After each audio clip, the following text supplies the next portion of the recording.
You had a little average white band going on there. What up, everybody? It's your girl, Melissa. Whoop, whoop. It's Friday, y'all. It's Friday. Can I try that? Whoop, whoop. You gotta do the whoop, whoop. you gotta do the whole hand movement. And that's okay. I'll let you just roll with the intro. Y'all, I have the amazing, right here, the man of the hour, Rob Mullins, with us. Did I say it right? Did I say it right? Yeah, Mullins is great. Okay. I've heard it said so many ways. Mullins, I've heard that. And then in Japan, it's like, Labu Mariner. And you did wonderful. That's Yay! Perfect. That was I perfect. did something right today, y'all. I get a round of applause for that. Absolutely you do.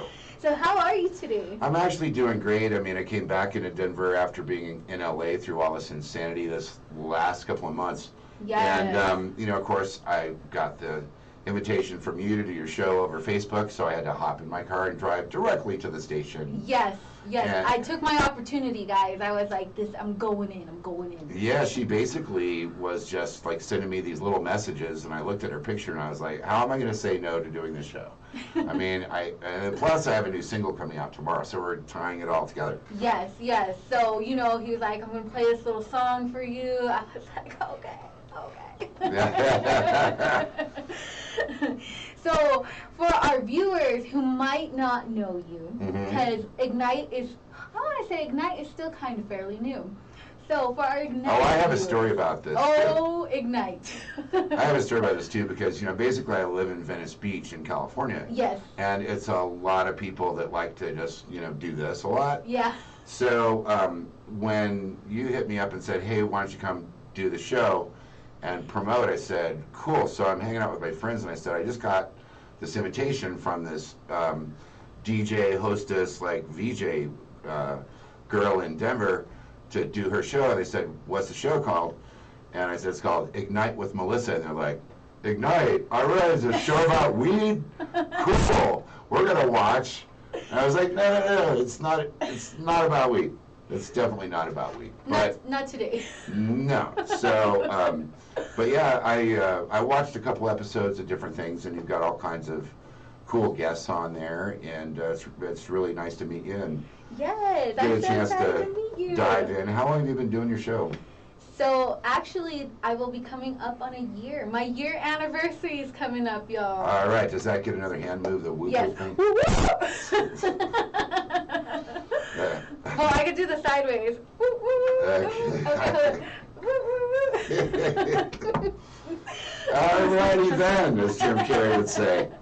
So yeah, it's good to be here. I like being back in Denver. You know, I'm a product of the Denver Public Schools, so my musical journey began in Colorado. I started making my albums here, and the fifth album that I made, we were sending out LPs, and that was like, I think before you were born or close to around the time that you, as an angel, landed amongst the Coloradoans. Oh, did you? Oh, and I have angels here in my producer toolbox. I have to find them.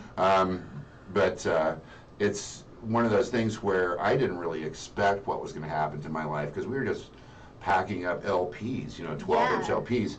And in those days, what you worried about was you got to mail the LP to the Las Vegas radio station, and you're hoping that it's like not melted. Yeah. You're like, in this weather it might have melted, right? By the time it hits Vegas. And the crazy thing is that I had signed all these and done personal letters off a NPR mailing list, and you know, I had my fingers crossed, but because, you know, it's expensive to make albums and it's expensive business.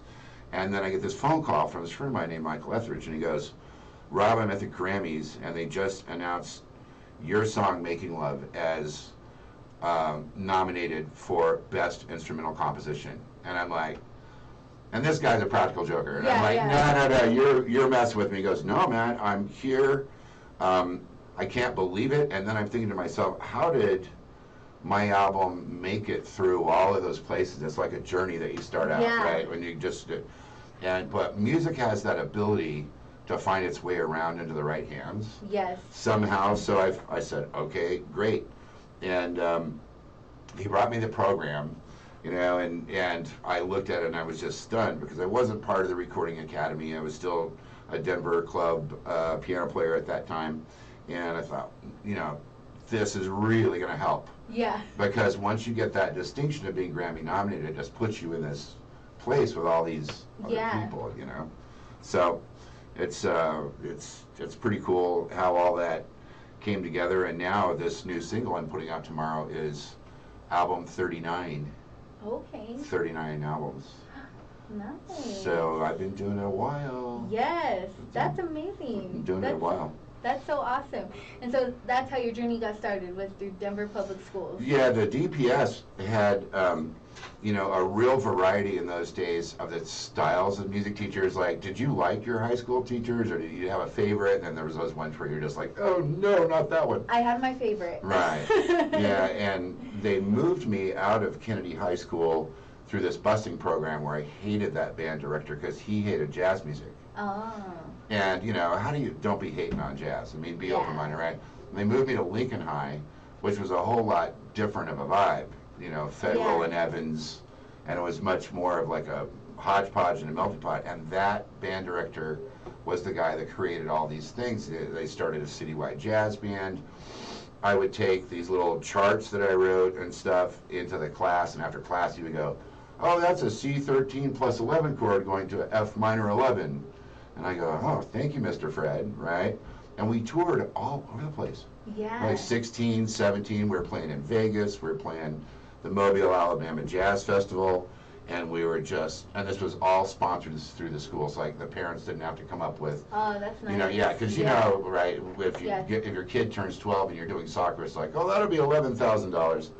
And we'll only have you take another mortgage out on your house. Right, and then you also have to drive to Fort Collins in the winter. Yeah. Right, I mean, it's just nutty how that all works. So all in your Prius. I don't fit in a Prius. I mean, you know, I can't get in those cars. Like physically, I just can't make it in there. But yeah, my journey started with the DPS, and then after the nomination, then I moved to Los Angeles, and then I just started meeting all these people because I had this status now just from doing all the hard work. Yes. You know, and spending all that money. So. And so, how was the Grammys? Well, gosh, they've been around since 1957. So, which Grammys do you mean? So the first one that led you, the DPS led you to the Grammys. Well, I wasn't at it. Michael, my friend, was at it. Oh, okay. So then, what happens is that if you pay attention to the friends that you make and you become part of the network, then they kind of rope you in. Yeah. It's like church. Yeah. In a way, it's like, you know, oh, I met this person through the Recording Academy because they worked at a radio station and they also are a bass player. Yeah. And they really love my album, and they'd say, hey man, the Academy's having like a mixer down in Hollywood, so why don't you pile on and come on? So I started doing stuff like that. And then the people I started meeting were insane. Yeah. Like the guy that was mixing all the Beatles music, I met that guy, and then I met a lot of rap and hip hop producers and managers and agents and promoters and record company people, and so I just started building my network. Yeah. And then the big thing happened is they sent me an invitation to become a voting member. Oh, nice. Right. Ooh, that's so fancy. Ooh, the voting member. Oh, what is the voting member? The voting member core is I'm honored to be part of it because they have to select you. Yeah. Like you could put out 20 albums and send them out all over the place and send them to Academy people, and they could still just go, yeah, well, we don't think we'll leave you an associate member for another few years. And they reached out to me and said, we'd like you to be part of the board of people that vote on the awards. So it's a pretty big responsibility. Yeah. Because now, I mean, back in the day when it was mostly controlled by those, you know, the biggies like BMG and Warner's and EMI, there weren't that many albums. Yeah. But now that everybody's got a studio in their basement, yes. I mean, last year for Song of the Year, there were 113,305 songs to listen to for one category. Wow, that's insane. And your ears get tired. Yeah. Right? So, you know, and now we're kind of in the midst of all of that craziness that goes with the first round submissions and stuff. And the Grammys have a lot of Facebook groups that are private. Yeah. And so, that's where you present your material to the other voting members and stuff. Okay. And then you get to know all that whole tier of all these other people. Like I met country people that are great this year, and I met new age guys that are just brilliant, and there's this great Puerto Rican band, I don't remember their name right now. Yeah. But they're doing the whole Las Vegas thing, like the Brat Pack thing of the Frank Sinatra stuff, and there's 3 of them, and they're Puerto Rican, and they're like all 60, and then they have this huge band behind them, and they're hilarious, and they're so good. Yeah. They're really good. So I'd have to say, of all the big moments in my life in music, becoming part of the Recording Academy is probably one of the biggest. Yeah. And the reason for that is because you don't have to have a college degree. Yeah. They accept every religious belief, every ethnicity, every level of intelligence or whatever, and they're not exclusive. So all you have to do is create amazing music and then submit. It's harder to submit now because you have to go through another member now. But I just found that was like a home for me. Yeah. Because it was just all these super cool people. That's and you amazing. get work out of it, and then you get a community. It's a great community.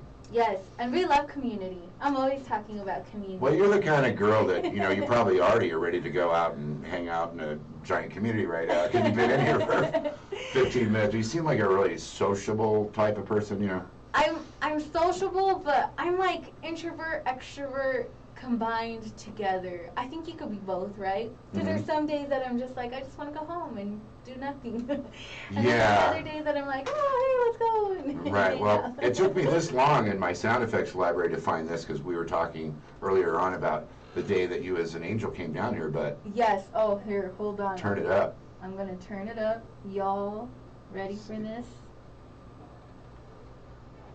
Okay. Okay, that's so for... That's for when you came to the earth. That's when I came, guys, and back in 1983. Ooh. I graced you with my presence. Isn't it interesting, though, how, you can be really introverted and, like, really quiet. Like, right now, one of the things I really need a lot is quiet. Yeah. Right, because I've been commuting LA, Denver, Denver, LA, and I've been making that drive since the 80s when I first was getting going out there. And now, like, I just drive straight past Vegas because it's a wasteland. It's really weird. The vibe is really weird. And, I have friends that are there, but, dude, the vibe is weird. My friends, you are great. The station there is great, but the vibe in Vegas is weird. Just seeing it all just, like, freaking empty. Yeah. It's the weirdest thing, and I'll drive through at like 3 in the morning, and I'm just like, whoa, come on, Mesquite, Nevada. But I like being out in those mountains in Utah, where there's just no one, and there's no cars, and there's amazing Grand Canyon-ish stuff for like 360-degree view for 50 miles, and just the feeling of that. Yeah. And, sometimes I'll post those little road videos and stuff on Facebook and go, we can't see Rob Mullins being outdoors. And he's a big-time Hollywood guy. And I said, man, you have to have the balance in your life. Yeah. Because the show business and all the excitement, that's so great. Yeah. But it'll also wear you out. But you're from Denver. Well, it's a complicated story because I originally grew up in Ontario, California. Okay. So my dad got a job out here working at the Denver Post. He was a newspaper guy. Okay. And he was working at the LA Times. Oh. So what happened, I have a present for you. I keep forgetting to give it to you. Oh. All right, so I'm not proposing or anything. Oh. Because I figured you're already taken, but I did do my research, and I know. Come on. Oh, Mr. Moll. This is the thing that's supposed to get her going. Oh, here we go. Come on, somebody. Here we got the music for this. This is from my show to your show. Thank you. I have been blessed with the dew. The Oh, come on, somebody. You better throw in those emojis in there with them clapping hands. I know, I did my research, but yeah, so my dad was a newspaper guy, and he came out here and, was trying to kind of get to a quieter life because in a big car crash, and I had a lot of problems in LA. I was in a car crash in Denver when I got here, but I had problems back there. And high school was like super tumultuous and all that. So I really, now when I'm back in LA, I go back to my old hometown of Ontario, and I still eat at the spaghetti place because it's been there since 1945. And, you know, that's an amazing restaurant. It's called Vince's Spaghetti House.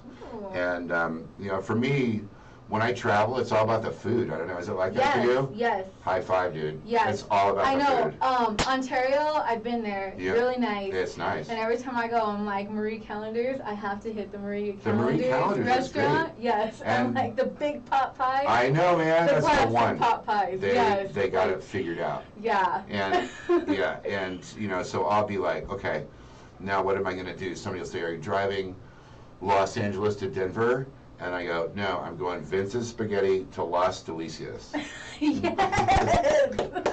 That's what I'm doing. I mean, I eat at Las Delicias so much that all of my masks smell like green chili and cheese from that burrito. Like, yes, love it. Yeah. They're so good, too. They're so good. They're so good. So, I mean, what is one of your favorite restaurants from in between? Because, you know, there's there and there. Right. You have to have somewhere in between. You know how I handle it now is I got smart because food has gotten so expensive. Yes. And then plus, well, I wish I had some of my road pictures, like these driving pictures, because they're a little bit terrifying. Actually, I'm glad I don't have them because they would scare the bejesus out of people. Because some of these cities now, like Green River, Utah, yeah, it's like a freaking horror movie set in one part of town because there's just no one there. But maybe it inspires you, and then you start playing the piano right there. Yeah. Like, yeah, no. No, because if I stop there, I'm going to get killed by a coyote. We don't want that happening. So what I started doing is I bought this cool cooler, and I started packing really efficiently because the coolers, like, now are super great. Yeah. So I put deli lunch meat in there, and I put cheddar cheese, and I put yogurt, and I put water, and I put V8 in there, and then I have a separate thing that's like the Fritos and the crackers and the soup and the bowls and all that, and I just stop and cook. Yeah. I mean, and just make sandwiches and hang out and look at the, you know, elk going by or look at the coyotes from the mountaintop or whatever, and you save a lot of money traveling like that, but you got to be really smart. Oh, and I like smoked salmon in there. Oh, yes. You like salmon? Salmon. Oh, salmon's my favorite. I'm a smoked salmon person, and, you know, the trick to it is if you don't have the right kind of cooler, you're screwed because you have to have these new thermonuclear Tommy Bahama, whatever the heck thing is. I bought it here in Denver. You have to have a Yeti.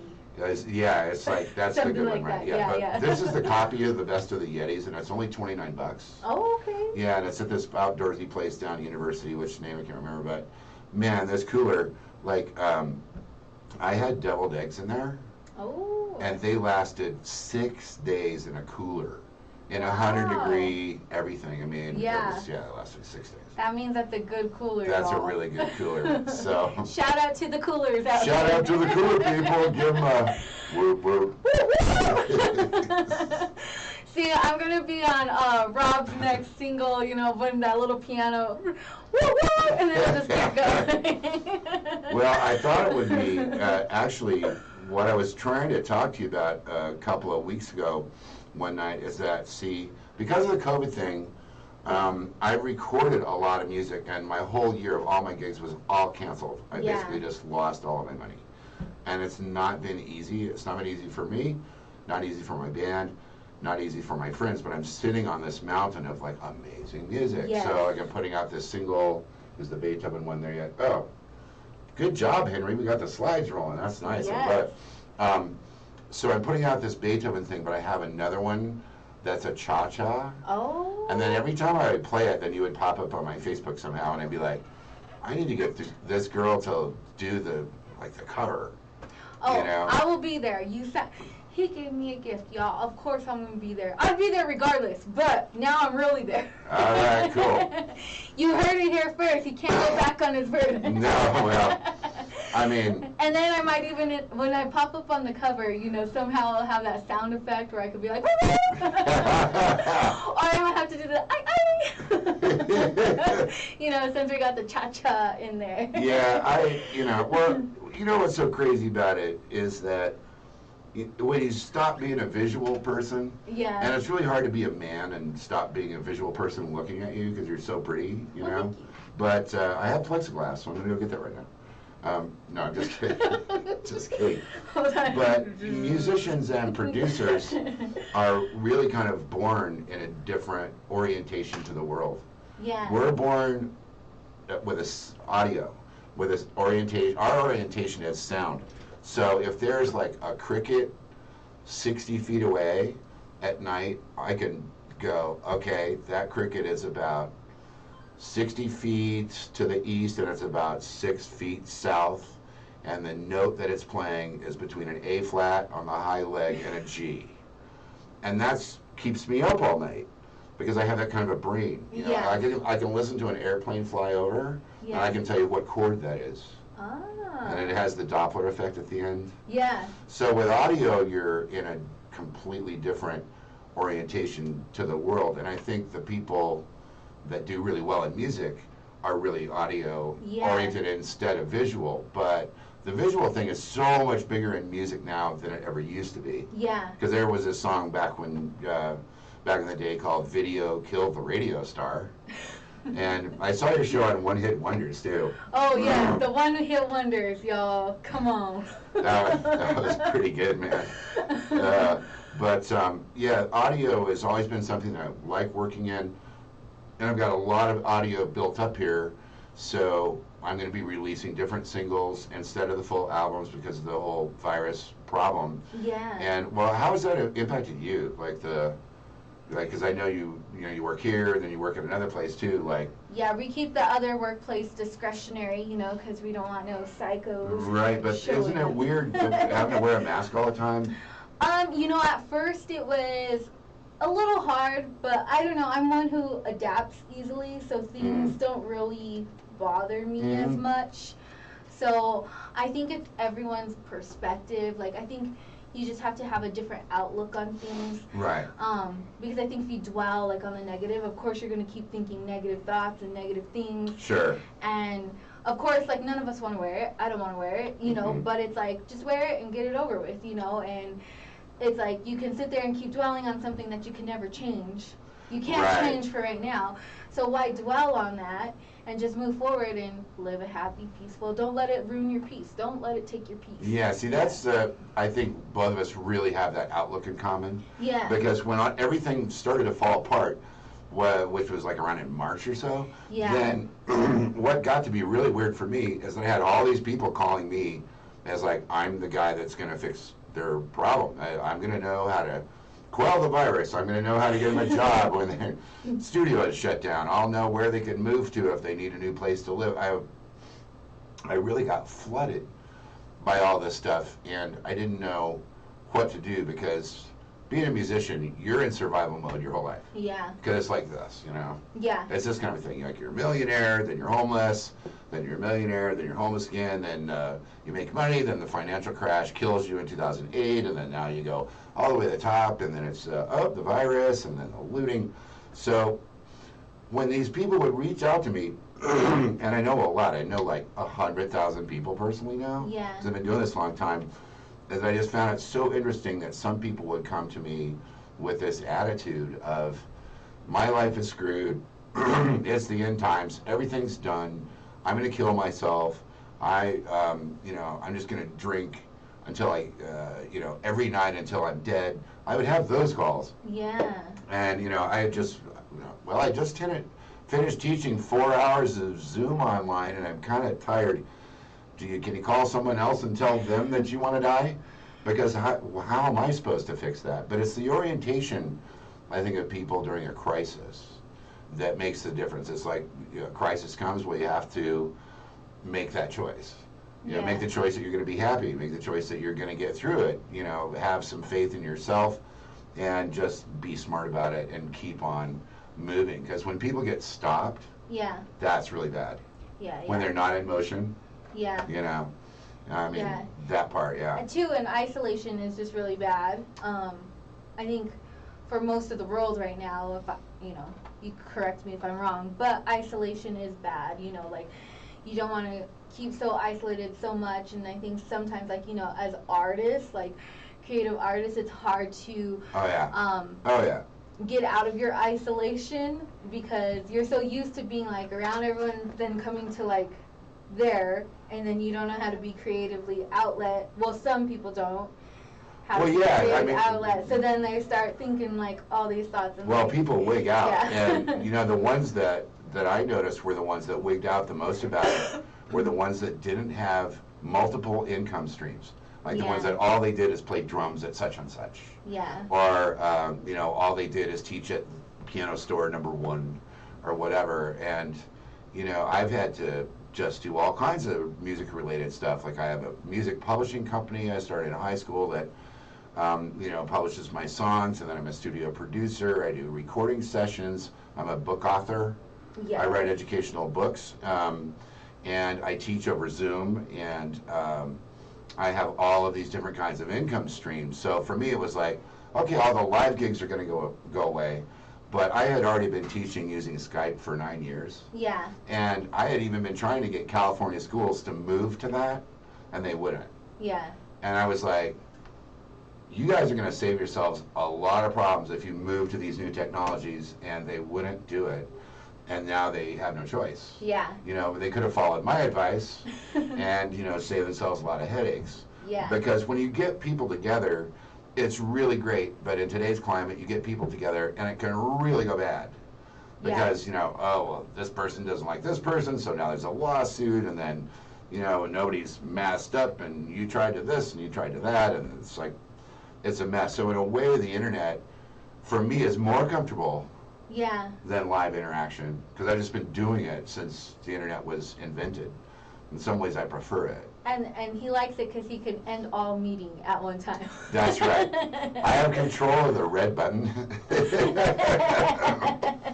And you know, there are those days when you're just like, oh man, I just can't stand this, and you hit the button and you just like walk out because you're just done, and then you have to go back and email and say, I don't know what happened, man. My computer broke. Yeah. or you just let the battery run low, and then it just shuts it off, and you're no, like, that's a girl trick. That's a girl trick. That's so. I know that trick. Oh, I don't know my cell phone battery. Like, no. You're like, don't lie. Yeah, that's not a good thing. You're like, I'm outside your house. No. Well, that's where I got to thinking about the female self-defense radio TV show toolkit that I'm going to get you. Yes, he's going to come back on, and we're going to show you this amazing toolkit. And Anna Mia, we're going to let you know once we find out about the cooler's name. It'll come back to us. Oh yeah, we'll figure that out. We'll figure it out, and we'll let you know where you can buy it and what the cooler's name is. The cooler is incredible, and it's so cheap. Because the pricey one you talked about. Yeah, the Yeti. It's like $500. Yeah, no. It's Tommy Bahama. It's like $29, and that's a pretty nutty little store they have too. It's on South University. Gosh, what is it? It's a one-word name. And you go in there and they've got all the crazy mountain man stuff. Yeah. And, you know, they have these, like, knives on sale for $5, and you pull out the knife and you're like, ah! And then, and I thought, well, I could use this to cut cheddar cheese on the road. I'll get me one of these. And I go up to the cash register to, you know, I got my cooler and I got my knife and this and that. And the girl that's there, like, backs away from the cash register. She goes, I'm not getting anywhere near one of those knives because one of our cashiers like got stabbed last week with that knife, and I'm not going to sell it to you. And I was like, okay, can I get a guy over here? Let me get a guy. And the guy's like, right away, sir. How many knives do you need? He's like, let me give you 10. Yeah, so it's, I don't remember the name of that store, but anyway. Yeah, when we figure it out, we'll let you know. Yeah, absolutely. So,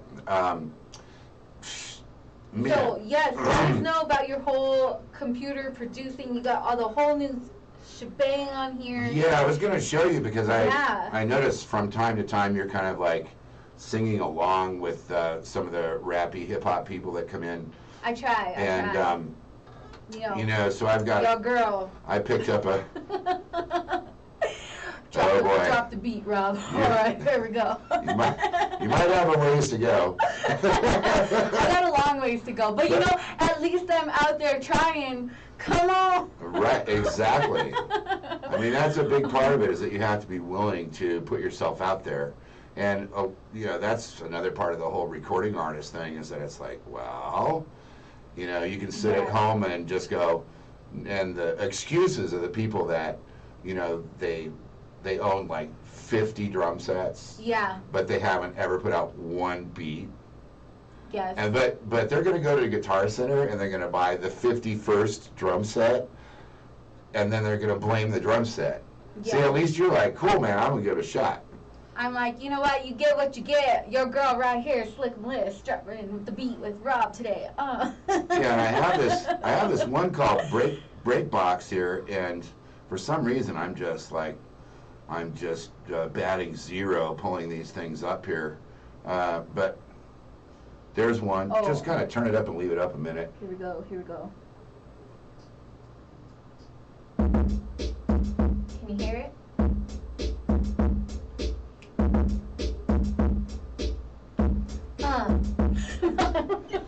Right, and just go ahead and leave it up. But see, in the toolbox now. Yeah. Go ahead. Oh.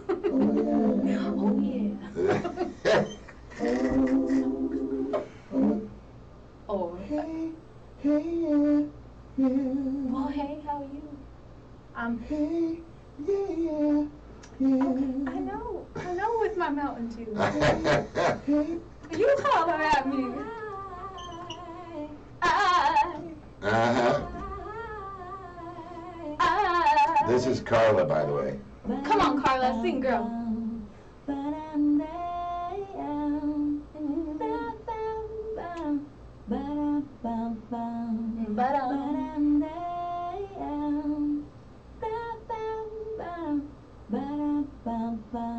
Oh, Carla's on my vibe. Come on, Carla's Carla. cool, right? Carla's kind of got it going on. She's good. You know, it's an interesting thing, though, because when I was coming up, they did not have, let me hit you with this real quick. Go ahead. Oh, here we go, y'all. Come on. Here we go, here we go, here we go. Here we go. It's Rob Mullins on the computer at it once again. It's your girl, Melissa on the fly. Say shout out to all in Ignite. Hey! Come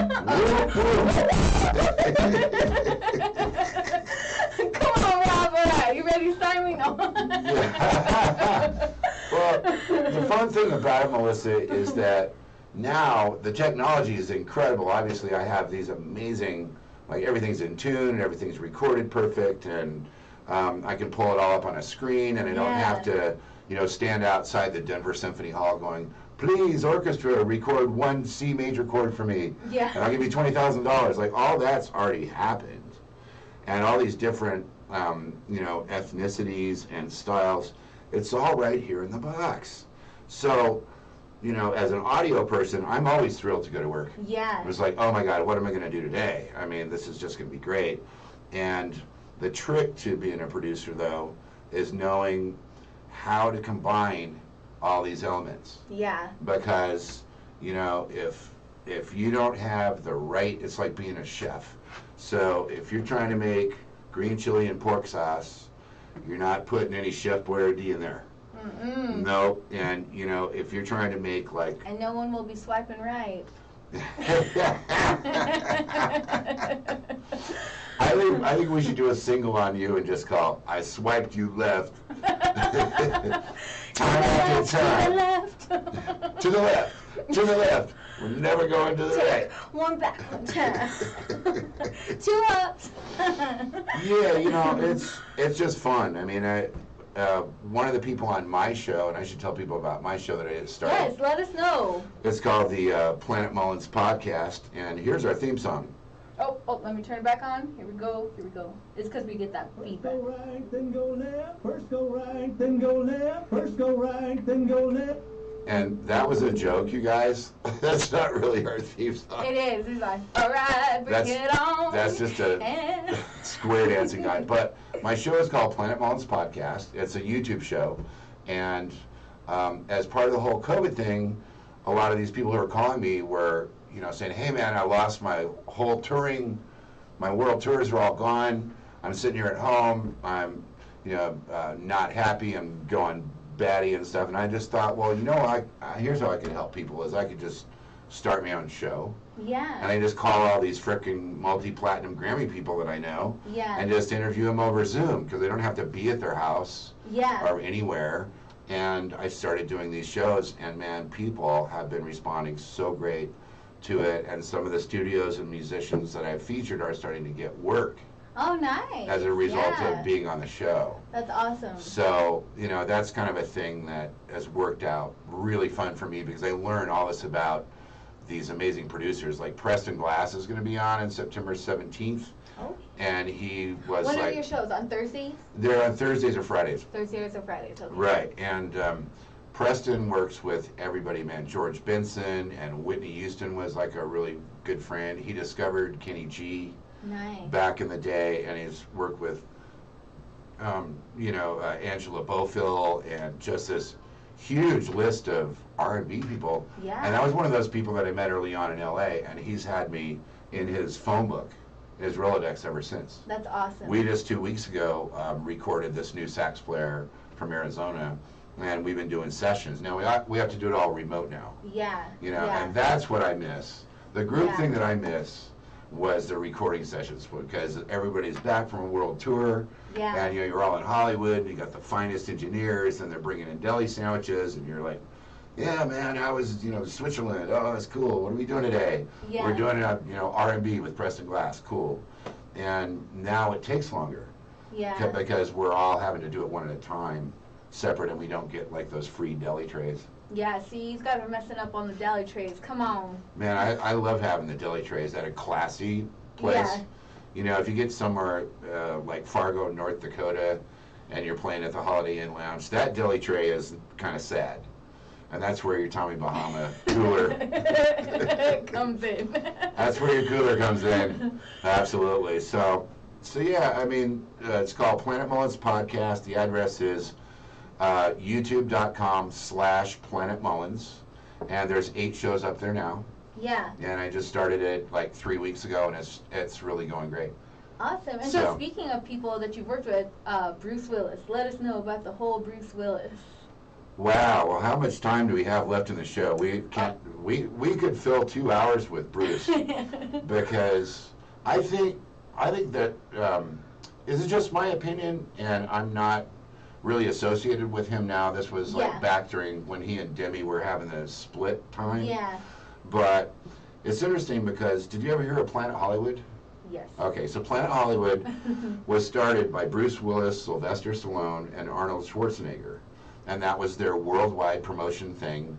They were all like so rich at the time. They said, well, we're just going to build these awesome things, Planet Hollywood, all over the world, and we'll go there and we'll have celebrity parties and people will love our restaurant, and we'll put Sting's base and the one in London, and we'll put Freddie Mercury's jacket at the one in Dublin, and they were doing all this. It was great. So I get this call from the guitar player in that band one day, and he goes, Mullins, do you have a passport? Like, he doesn't say, there's this gig and it's going to be with Bruce Willis, wow. He just wants to know right away if I have a recent passport, because if I don't, he's going to say, okay, just check and hang up. Yeah. And go right to the next keyboard player. But I was trying to keep my passport up there. I said, yeah, I got a passport. He says, and this is on a Sunday, and he says, what are you doing on Tuesday? Like, can you fly to Paris on Tuesday? And I said, for what? And he says, Bruce Willis's keyboard player is Teddy Andriotis, also plays at Guns N' Roses. So Guns ended up with this gig, and Teddy had to bail on Bruce. So just, I was lucky enough I knew the liaison guy, and I said, oh, Teddy's going out with Guns. Okay, that's great. I'll do whatever it is. And he says, good, because we don't have time to audition you, nothing. We got to get these visas together because we're going to Switzerland, and we're going to Russia, and we're going to Dublin, and we're going to London, and we're going to Dubai. Ooh. And I'm like, yay! See, that's where the woo-woo comes in. Exactly. Because I learned when I was really young that I liked travel. My mom always used to say, man, I just want to fly a plane and travel all over the world. And son, you got to figure out how to go around the world. And I was thinking, okay, but most of my relatives were, yeah, we'll go travel. We'll take the Winnebago down to Disney World in Orlando, and we'll park it 10 miles out of town, and it only cost us $8,000 for a week. I'm thinking, I'm not going to pay. Yeah. I'm not going to pay. How do I figure out to free vacations for decades get to where you're good enough to be a world touring musician? Yeah. Because I never had to pay to go anywhere. That's amazing. And Bruce was the best boss I ever had. He was getting crushed in the media at that time, and he was so nice to the band. He was the best paying, the nicest guy. And, you know, we would get off of the plane someplace, and there'd be all the paparazzi and all this stuff going on. And he got a lot of negative press because there was that problem in the relationship. And he didn't ever bring that up to the band. He kept it completely separate, which I thought was really professional. Yeah. You know, because some band leaders, they bring all of that stuff in and they drag you into all of their mucky muck, and I don't want to hear about that. Yeah. I just want to go, wow, I just met the star of the Swiss ice skating team, and I have a date for tomorrow night. Like, yes! Yes! Let's do it! So I really enjoyed working with him as much as I possibly could. He was probably the biggest of all the gigs. Yeah. And you worked with Brad. Brad. You did Wedding. Oh, Brad Pitt. Yes. Yes. The Pit. Yes, Brad the Pitt. The Pit. Brad the Pitt. Well, this was another one of those situations then for young musicians that are watching or whatever. You know, you have to, and my guests on my show have been telling me the same thing. You have to like create a network of people. You have to be prepared musically. You have to be prepared personally. You have to be prepared mentally so that, you know, okay, I'm going to go. I got this call from somebody in that same network, and he said, we got a big wedding gig to do. And I said, what is it? And they said, Brad Pitt, Jennifer Aniston. And I, you know, Friends was like a big show at the time and everything, and Brad was huge, and he still is, and this and that. And I'm like, I'm down. I am in. Put me on that list. Yeah. Right? And so that entire experience was incredible because the level of celebrity side issues. Yeah. Like, we were rehearsing at Marcy Carsey's house. She was a producer of The Cosby Show. And she had this huge house with an empty lot and her house out in Malibu. And they had to hire an Israeli security force to protect Brad. Oh, wow. And to protect Jennifer for like the wedding rehearsals and stuff. Yeah. So we're coming in, and we had to sign all these documents. We've been through metal detectors, and we're all just going, whoa, what the heck? We're driving out PCH going, man, this is exciting. This is like being in a James Bond movie. And then we look up on the side of the hill, and they had actually put security people up there with giant foil reflectors, and they're pointing the foil reflectors at the helicopters to blind them so that they couldn't take pictures of what we were doing. Nice. That's cool. That's interesting. That's the Israeli way of like, burn your eyes out. Like, it's like us with the magnifier at the ants. You know? Oh, you used to do that too? That's bad, huh? You and I share a lot of cruel things together. I know. That's just only scratching the tip of the surface. I'm sure. That's, you get an NDA.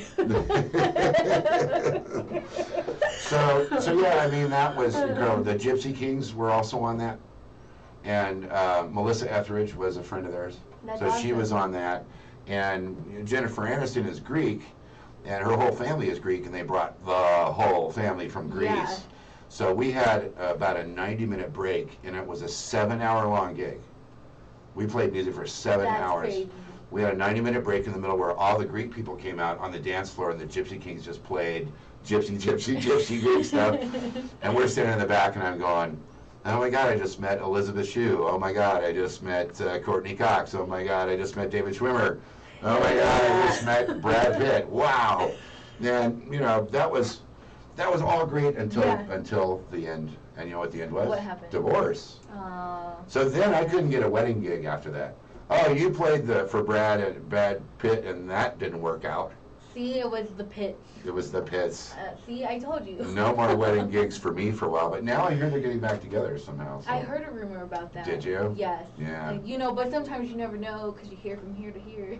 Right. Well, you know, I don't really see him now, but he was another one of those guys that was just super nice. Yeah. You know, That's awesome. Yeah, and whenever I see the media portraying people in these negative ways, I really try and just kind of zoom out of the whole picture and look at the whole thing, and then I don't judge what's going on, snap judgment. Like, I'm not a snap judge guy. Yeah. I'm not a judgy guy anyway. I wasn't brought up that way because my mom was a church piano player, and her thing was, judge not lest you be judged. Yes, sir. And he, You hear that? You hear and that? he who hasn't sinned cast the first stone.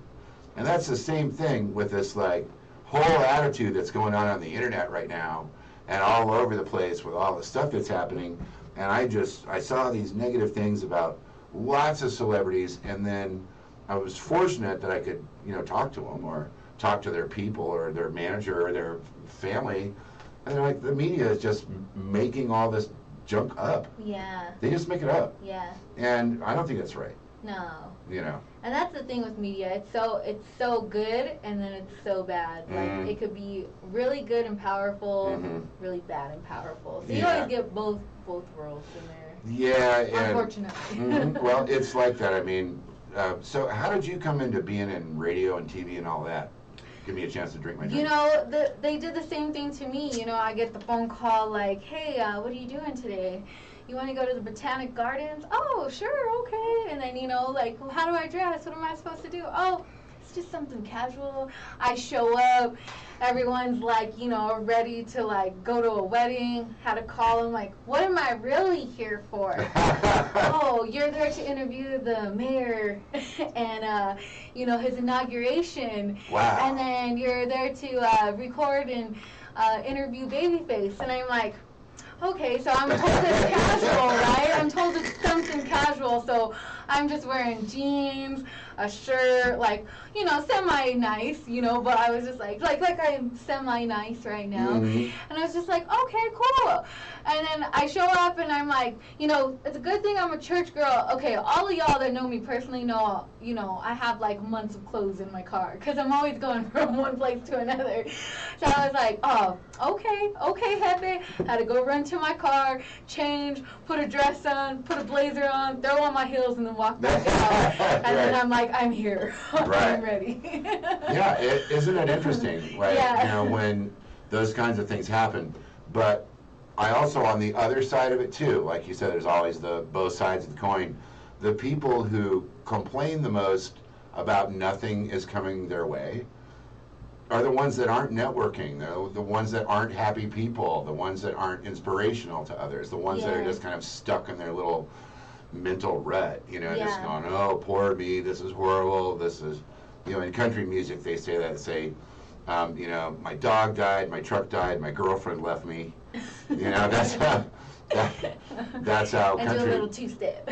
Right, and that's how country music works. So if you shift your thinking, then doors open.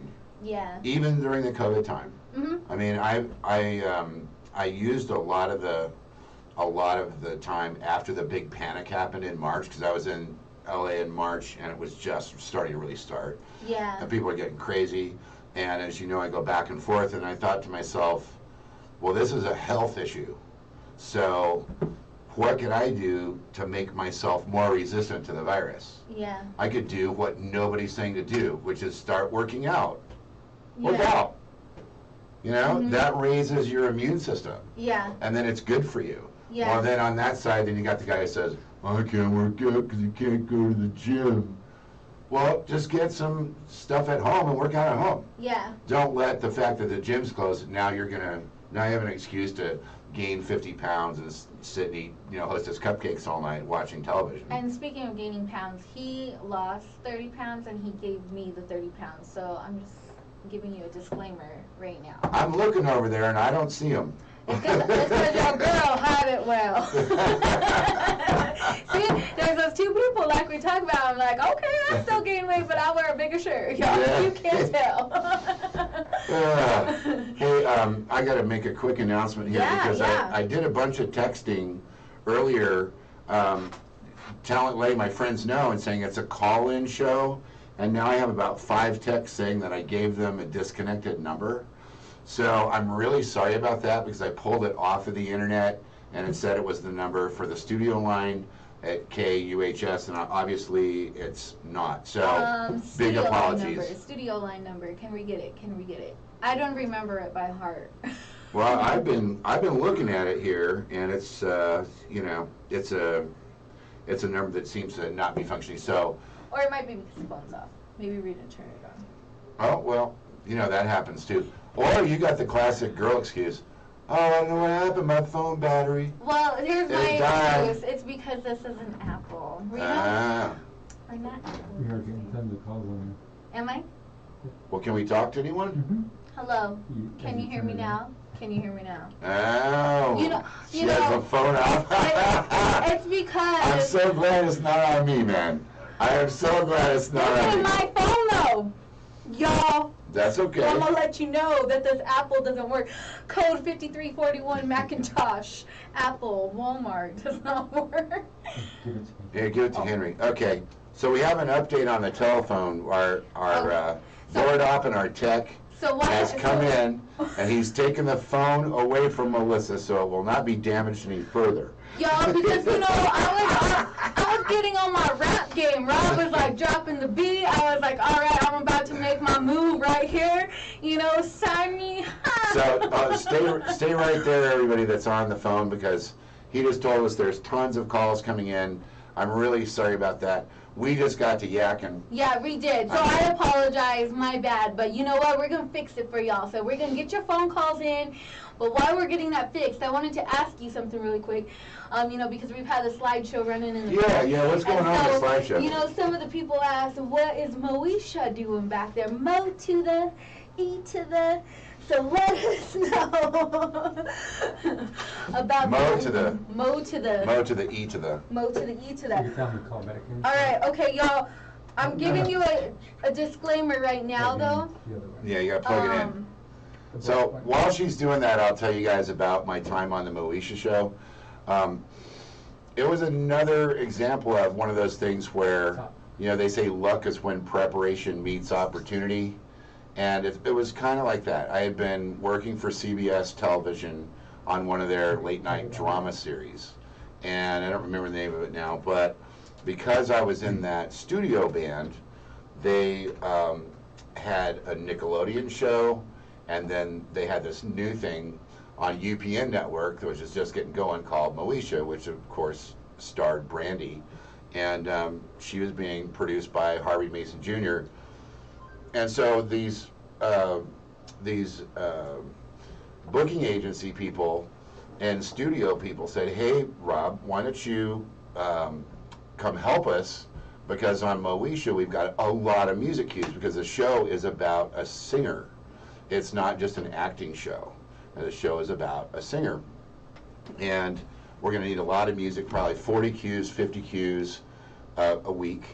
And Brandy's going to sing some of them herself, and some of them will just be background stuff. So what was funny about it for me is that there were just 3 of us on the team, and what I was mostly doing was things like when Brandy graduates high school, there's this whole thing going on with the graduation theme, and I had to compose that and record that on a virtual orchestra. We got a caller. Can we put him on the board? I'm going to put you on. Caller, be patient with your girl, because, I don't know what I'm doing. Henry's going to come over. Can you hear me? Can you hear me? Hello?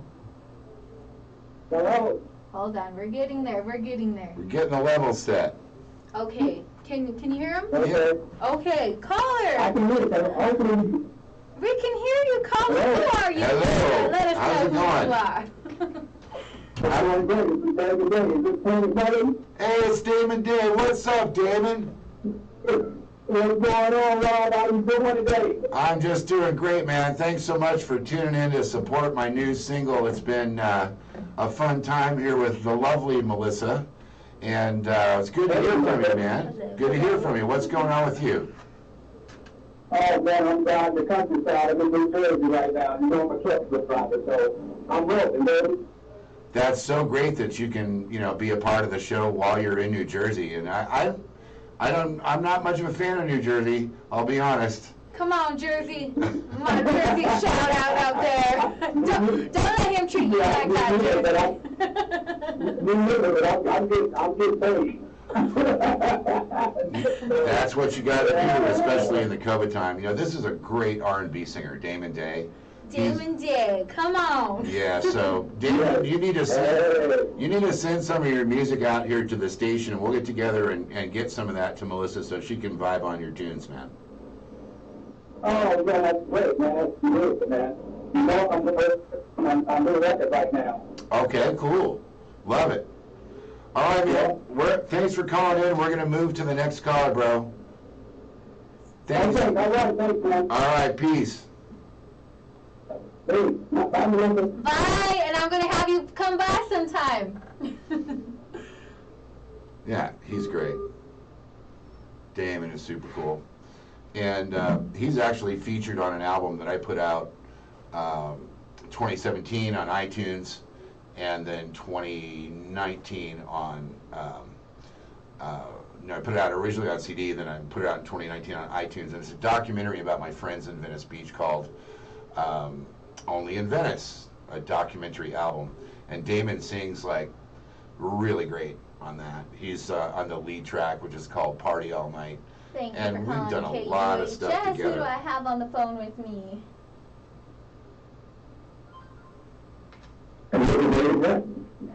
Well, hey, David Brunt. How are you doing, David? I'm doing good. How are you doing? I'm doing great, man. I have the lovely Melissa here today. Hello, hello. Hi, Melissa. How are you? Good, and you? I'm doing good. I called to congratulate Rob on his new single. Wow, that's so nice of you, man. I really appreciate that because, you knowing so much about classical music and also jazz, I think you may be one of the few people that understands the arranging concept on this new single, because it's definitely not classical and a lot of it is definitely not jazz, but it all definitely is Rob Mullins, that's for sure. Oh, man. Hybrid, these hybrid crossover projects are where the business is going, I think. Wow. Well, that's so cool, man. So, are you in LA? I hear it's going to be 117 in LA tomorrow. Yeah. I'm in LA. I'm sitting in the studio, and I think it's 75 in here. Well, when you're that successful, this guy does very well. The temperature wherever you're at will be whatever you dang well want the temperature to be. All right. Congratulations. I can't wait to see you again. Yeah, you too, man. Thanks so much for calling in. Oh, you bet. Bye. That's so nice of David to call in. He's a choral producer, and he had a giant concert with this huge classical choir and 8 lead singers, and all this set up for April. Yeah. And a lot of people from the Recording Academy, and it was just all canceled. Yeah. Because, Yeah. Yeah. Do we have more calls to call back? We are getting, I'm not sure who's, let's see. Yeah, I'm not an Apple user, so I'm not sure how to use this phone. Oh, are you a Samsunger? I am, see, Me because too, the man. droids. We're We droiding, got- baby. We're droiding. We got it going on. Droid. So those of you calling in on the lines, you could go ahead and keep calling in. we'll be picking it up. We're going to hang out for just a couple more minutes, if that's okay with you, so we can get in some of those people that weren't able to call in because y'all girl, didn't turn on the phone. So, those of you that were trying to call in, go ahead and call in. If you get a busy tone, that just means someone else is on the line. But go ahead and call in. And, since we're waiting for some more callers, we're talking about the Moesha. Oh, yeah, we're talking about Moesha. So when I got the call to do that, it was really thrilling a few years in that they were going to do a remake of I Love Lucy for a show. Oh. And it was all going to be in black and white, and John Stamos was going to be Ricky Ricardo. Oh, what? So, and they said, we need a piano player to be in the Ricky Ricardo orchestra, because remember, I Love Lucy had the live band. And they said, do you want to do that? And I'm like, heck yeah, I want to do that. So I got involved in that in the rehearsals, and I was just kind of pinching myself, just going, man, I'm looking at Brandy rehearsing these amazing dance moves over here, and then John Stamos and I are hanging out in the dressing room, and it was just, that was like 98. Yeah. 98, 99. And amazing things happen out in LA and Hollywood, and I've just been lucky to network with people and do that. So you can see from the Moesha screen grabs that are on the back there that the technology was really horrible for capturing anything. I had this horrible little computer that I was like feeding a VCR tape, VHS tape in there and hitting pause, and the screen was going, okay, I'm ready to be screenshot right now. You get this picture that's about this big. But I have that feature, the Moesha feature article, and the Bruce Willis stuff, and the Crusader stuff, and the Hubert Law stuff, and all that on my website, which is planetmullins.com, PlanetMullins.com. Yes. So, and it's a pretty big website. I mean, there's about 1,200 pages of stuff. Yeah. And, before, we're still waiting for phone calls to come in, so sorry, guys, for those of you that we missed in the beginning. But before, the whole reason why you're on here today, well, I mean, just because you're an amazing person altogether. Mm-hmm. But one of the main reasons is about your single. So let us know about that tomorrow, because it drops tomorrow, September 5th, y'all, and it's your rendition of Beethoven. Yeah, let's talk a little bit about that and Beethoven. The interesting thing for me is that I've always been musically focused, really tight focus on jazz and rock music. Because the first albums I got weren't classical. They were The Doors, their first album, and a Buddy Rich big band album. And I kind of stayed in those worlds for a long time. But once I got to be like in college and there was all these classical people around, I started listening to more classical, and that's when I really kind of found out about Beethoven. And Beethoven, the way that he thinks and the way that he writes is something that I structurally really understand. Yeah. It's like when you meet a person where you just feel comfortable or you don't, Yep. That kind of a thing. And with him, I was just like, I could sit and I could look at a whole Beethoven score of music, and I would just, and this, I'm not playing the piano, I'm just looking at the music, and I could hear it, and I could see where he was going to go, and I'm like, oh, excuse me. In a movement too, I'll bet you he's going to do like a ballad in the relative major. Boom, that's what he does. So, I started learning those things. I did a jazzy version of Fur-Elise. Yeah. I did a couple other, what did this person say about the call? Called and got no answer. Let's see. There's no one on the phone right now, so go ahead and call in, caller. Yeah, or you can call them back. This would be a 949 number. Okay. But, Beethoven had a huge impact on the world, and what interested me in terms of the broader view of Beethoven and music in general, folks, is that thank God we have a recording academy, right? Because if you go back and you read the Wikipedia on Beethoven, this is a guy who was doing a lot of church gigs. He had a lot of relationships going on. He had a lot of songs he was writing, a lot of big symphonies that he was doing, and people were only supposed to live to be 40 or maybe 50, and they had no way of recording anything. There was no technology in those days, so the manuscripts had to be super perfect, and they had to be passed. Like if you took piano and you're playing Beethoven, you would have to learn it exactly as the Beethoven protege because there's no album. Yeah. Because it was like, it was like hundreds of years ago. Yeah. So then when we got recording technology invented, I just thought it was brilliant that this group of people got together and started the Recording Academy, because it's the National Academy Recording Arts and Sciences. That's what the long version of the Grammys name is.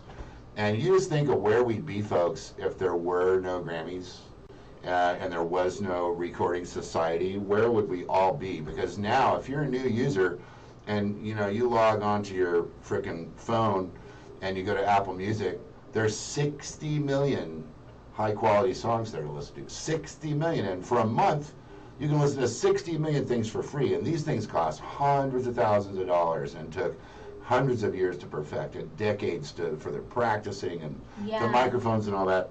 So, be glad that there is a Grammy Award thing. Please support the Academy. Support musicians, too, because all of us are struggling, even people at, higher levels than that I'm at. I'm seeing them, trying to give away free music lessons on the internet. It's really sad. Yeah. Seeing people with like 10 Grammys going, hey man, do you want a guitar lesson or, whatever. I'm just like, oh man. But it's really impacted all the artistic community, especially here in Denver, which I want to just kind of, give a shout out to Dazzle and Donald over there, and Stu over at the Crimson Room, and Janet Poth, who had her wonderful place, La Cour, on South Broadway, and they weren't able to stay open. Oh, and I mean, this was just such a thriving jazz scene in January. Yeah. It was huge. Yeah. There's stuff going on here. There's more bars. There was more great players. People were moving here in droves. Yeah. Good musicians were. And it was starting to pick up in the jazz scene too, a lot. Like those that follow jazz, like I love jazz is one of the stuff that I love a lot. And so following it, you seen how for Colorado anyway, so those who live here in Colorado, it was starting to become like a bigger thing over here, which is really cool and really nice to see. Yeah. Yeah, because jazz has always kind of been one of those, in a way, it's a little more fringy and it's harder to get support for it. Yeah. Because it's harder to understand when the beat isn't clubbing you over the head. Yeah. Like, so I remember when they first came out, it was called disco, and in the 1970s, and it was the bass drum, and it was just like. Yeah. And then they renamed it techno. So they put a different keyboard part over the top, and it was still this. And, then another 10 years went by, and they renamed it EDM. And guess what's in there? Shameless plug, EDM on Tuesday nights. And I don't have anything, good job. I don't have anything against EDM or any of these other genres, but part of why it's hard for people to follow jazz and support it and like it is because you've got to participate. Mm-hmm. Like, this is mindless, instinctual. Your instincts in your body just go, right? Yeah. It's like a hungry seal at SeaWorld that hasn't eaten all day. And, jazz, the drums are really fluid. Like, you have to know a little something about music, and the bass player is laying down the beat that the drummer would do in EDM. And then the sax it could be a crazy melody. The piano player's playing the chords, and it's just a different vibe entirely. Yeah. So when I did this Beethoven thing, I actually did it here in Denver with a great band. It's Joe Andries on alto flute, and it's Bijou Barbosa. That's a cool name. That is a cool name. Man, if I was going to be like a bass player and I needed a name, right? That'd be my name. See, you were born to be that. I was born to be Bijou Barbosa. Right? And it's Mike Marlier on drums. He's the head of percussion studies at DU. And it's from a live thing that we did at Dazzle a couple of years ago. So it's an interesting take on Beethoven. I improvise on the structure of the song at the beginning, and in today's rapid fire world, I don't know how many young people are going to be able to go, when is this going to start? Because he's already been playing the piano. They're like, hold on, a couple more minutes, he's coming in, hold on, almost there, come on. I'm almost there. And it goes into a nice beat. It's a Latin, like a nice kind of soft bossa nova that sounds really NPR. Yeah. Like when the whole band's playing, you just hear all things considered. coming up Sundays at 1 p.m. right here on NPR. Like you hear that voice, you know, it sounds like that. And it's just going to be fun for me to see how people react tomorrow when it drops, because it should be, usually what happens is it happens right after midnight on the East Coast. Yeah, yeah. So that's going to be 10 o'clock here tonight. You should be able to find it. Oh, okay. You know, on iTunes and Amazon and Spotify, and what's the other ones, man? There's so many. There's everything. There's still Pandora. There's Pandora. iHeartRadio. Yes. You know who's still around that I just found out they're still around is Napster. Yes, they are. I'm like, they're actually pretty popular. Really? Yeah. Like, I think they're making a comeback, you know? But I think in COVID, a lot of things are making a comeback. Cheese enchiladas. Cheese enchiladas. I know, having food delivered to your house. Yes. Right. Get on them Uber Eats. And, did you want to call that number? We could call Yeah, let's call them. Okay. Is it 949? It wasn't on here, but I could add it in here if you want to. We could, let me hand it over to you. Oh, don't give me that thing. Okay. No. We ain't touching it. No. Okay. I ain't getting in the middle of your mess, girl. I know. That's your, you know, that whole thing is your mess. This thing's bad. Well, I'm sorry, everybody. We had a little technical glitch here, and Rita, I see that you tried to call in and there was no answer, but thanks for your support. That's my friend Rita from LA, and we also, Shirley tried to call, Judy tried to call, Deborah tried to call. Well, if you want to call, the lines are still open, so you could go ahead and call in. And now that people are, you know, we can still wait. Nothing's rung. The phone hasn't rang yet, so I've been watching it. But Yeah. I know you have a list of shout-outs. Oh, I gotta do the that you want shout-outs. to do. Yeah. We can do those shout-outs right now as well. We don't want you to miss out on that. And No, I gotta be sure I get that in before yeah, we gotta make sure. And you know, I just want to reiterate just a little bit, because when we were talking about supporting local artists, and I just want to throw it out there real quick, but local artist Ernest Washington, who's out there, it is his birthday today. Oh man, I know. I heard his music. Yeah, happy birthday, Ernest. And you know, his single "My Only" is out there. Go show him some love for his single "My Only" that's out there. Give him some birthday love. All that support helps. So support your local artists. So happy birthday, Ernest. You know, I would sing the happy birthday song, but you know, Happy birthday. Come on. Happy birthday. Okay, happy birthday to you. Happy birthday to you. Happy birthday, dear Ernest. Happy birthday to you. And much more airplay. Yay. All right, cool. Yeah, okay, we're jumping to my shout-outs. Brad, Deb, Mel, Beth, Connie, Julianne, Judy 1, Judy 2, Julie, Shirley, Caitlin, Liam, Andrew, Joe, Roberto, and Kirsch. Nathan, Brian, Craig, Phil, Joel, Jimmy, Damon again, Stan, Vinny, Rachel, Christy, JJ, David, Danae, Daniel, Marianne, Greg, Kiki, Michael, Willen, Carol, Albert. Almost. Roberto, Grant, Suzanne, and Monique. All right. Thank all of you guys for supporting me online, and especially on Facebook where everything is crazy. And I also wanted to let you guys know, and I'm making this kind of a surprise to Henry, I think, because we've both been so busy we couldn't get connected. And then if we put somebody like you in the middle of it, if we put somebody like, she says, get the phone, like Melissa in the middle of it, then anything could happen. You gotta actually have the headsets on to hear me. Oh, good. Put your headset on. So Henry, you should. Why don't you pop in here for just a second? Because I want to think about something. Okay, No, but anyway, I wanted to yeah. tell you guys that I brought my checkbook today, and I'm writing a check to the station for support of my career and my music and my musical family. That includes Kiki Valera and you know, a few other people. But Henry has been right there in the trenches with me since December when he first put me on the air, and every week he plays a Rob Mullins song. He gives me a shout out.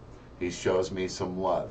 He's got a giant thing happening here in this community, and in fact, he was responsible for me doing the voiceovers for Ignite with Melissa. Ignite with Melissa. I got an exclusive from Rob Mullins. I was like, okay, come on, just you play that every 2 seconds. Forget all the other hosts here. Yeah. You just throw that Rob Mullins on for Ignite with Melissa. Come on, somebody. So I'm writing a check now, donation to the station, and It's not my checkbook. I stole it at McDonald's parking lot. But I think I'm going to get away with forging a signature. Why not? We can do it. What day is it? It's the 4th? It's 2020. Well, yes, your single comes out tomorrow. All right. Yeah, But today's the 4th. 4th. Okay, so it's 9/4/20. And that's just so amazing. I want to say thank you on behalf of KUHS because, you know, Henry's out there running my phone issues. He's just cleaning up your mess. I know. See, today we ignited it all. I ignited the phones to go off the hook, you know. The thing, it's, your girls just having issues today. So we just want to say thank you guys. I'm not blaming the station. I'm blaming myself, okay? Mm-hmm. So we just want to say thank you, though, for all of you that tried to call in. For those that did call in, thank you so much. We appreciate it. And, you know, we appreciate you. And we're I'm happy so to be. honored to have you here. I'm happy to be still, you know, doing this as a career and as a main job. And I always feel so at home when I come into the station here because you guys are all super easy to work with. You're not very good with technology, you personally. Me. But well, you know, but you know, there's been so much airplay and so many good comments, and you guys have helped me out with other artists that I try and support, and you've been like an extended part of my radio and TV family. I just want to thank you for that. So. Well, we thank you, and you know you're amazing, and your stuff, like all your music is amazing. There's one in here. I'm really bad with names, so forgive me, y'all, because all of you know that I'm bad with song names. I just know the jam. But there's a remix that you did that's so good. Soulful. Yes, it's so good, so awesome. One of my favorites. Cool. And I love it. And, you know, just so amazing. Your music, you're talented.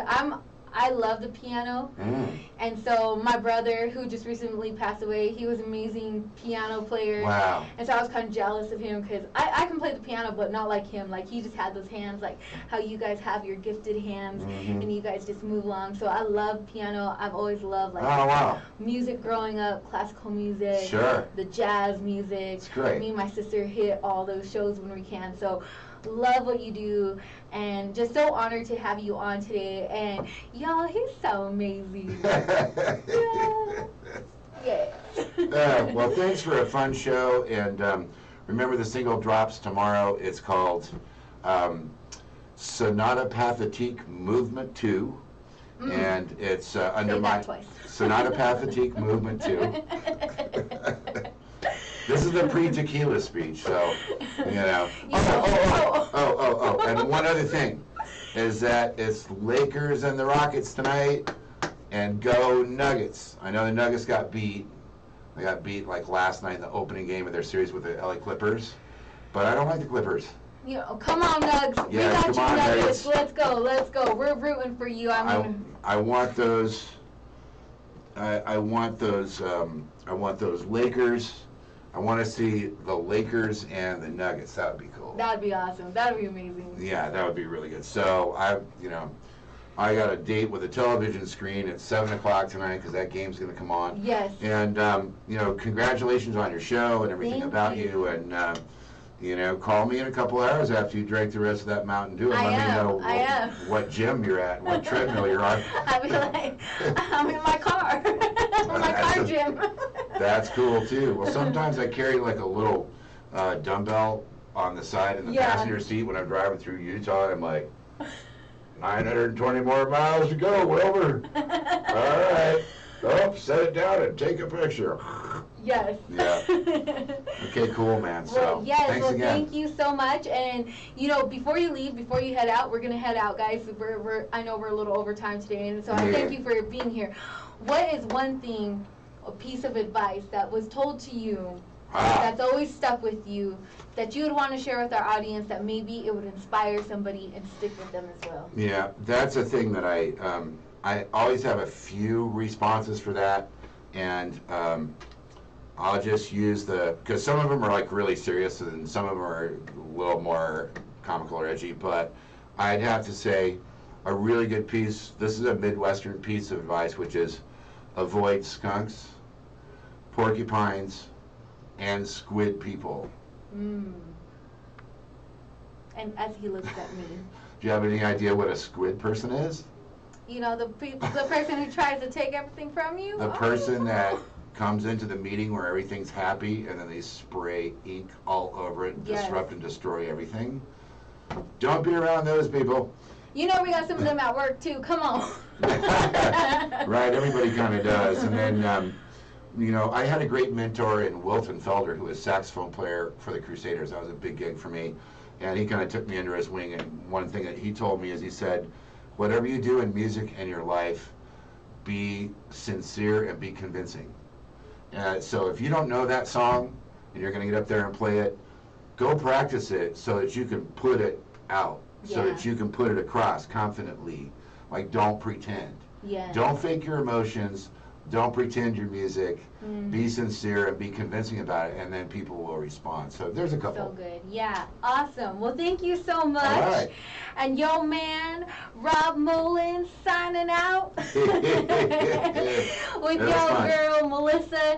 And as always, thank you for tuning in, guys. We went a little over, but we had so much fun in the studio today. It was great. And if no one's told you today, you know, I always want to tell you that you have purpose, you are loved, and you belong. So yo man and yo girl Melissa signing out on KUHS Denver, the stream Ignite with Melissa. Love, peace, and God bless y'all.